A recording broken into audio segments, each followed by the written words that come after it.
Hey, Slater Crusaders. I just want to focus a little more on Breonna Taylor, just again as a big picture example of how we can just make up whatever we want and go with it, and that's really dangerous. I don't know how that's going to, it can't possibly work for the next 36 days until the election. Think about how we just got a couple pictures here of the riots and stuff, but think of the damage that's come, not even property damage, but just relationships broken up, relationships hurt over lies. Maybe lies is a strong word, but misconceptions, to say the least, about what really happened and what the full story is.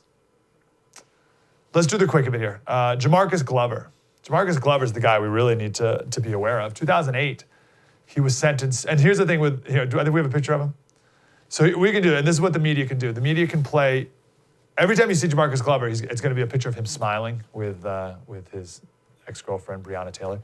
We could also play the picture of him looking like a total thug on the other extreme. I think that's his mugshot, right? It's like a neutral picture. But just so you know how media bias can work, it's all the time.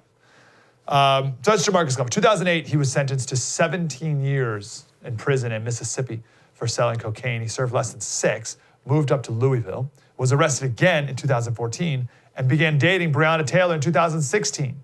What the heck? One shouldn't date a twice convicted drug dealer. Now, Slater, you're being very judgmental. Maybe he reformed himself, okay? So this would have been 2 years after his second drug conviction. I don't know how you get arrested and go to you're sentenced to 17 years, you serve less than 6, you get arrested again and you're out right away. I don't know how that works. We'll talk about that in a minute. But Slater, maybe he reformed himself, right? And Breonna fell in love with a new man. She knew that he was arrested twice, at least twice, for drug offenses, but now he's been clean and he's on the straight and narrow. So who are you to say that this was a mistake to start dating Jamarcus Glover? December, he asked her a favor: to rent a car in her name so he could borrow it. So she did. The next day, police found the car with a guy slumped over the steering wheel, shot 8 times, drugs in the car, and her rental contract in the passenger seat. Jamarcus gave the keys to a man he knew as Rambo, who said he had to go run an errand. Police concluded that she didn't know anything about it all and was just, wrapped up in it.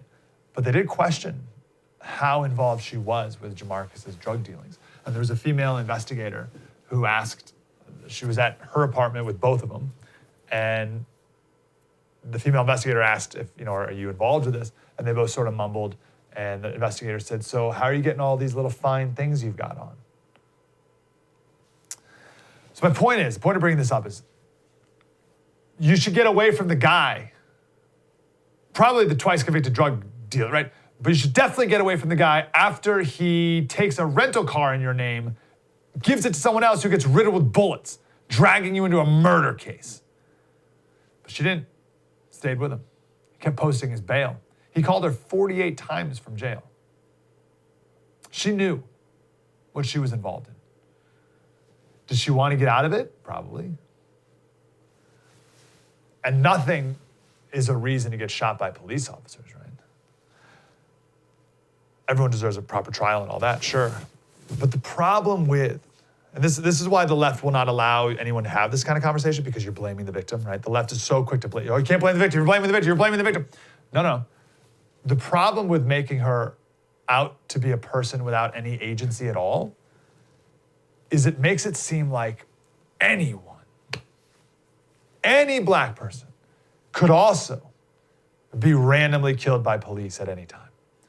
I mean, if you don't add a lick of agency to her life and the decisions she made, then you're telling people that you too could just be sleeping in your bed and a police officer comes in and murders you. And that's not true at all.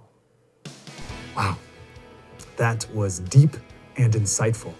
I want more of that. Like, subscribe, get more.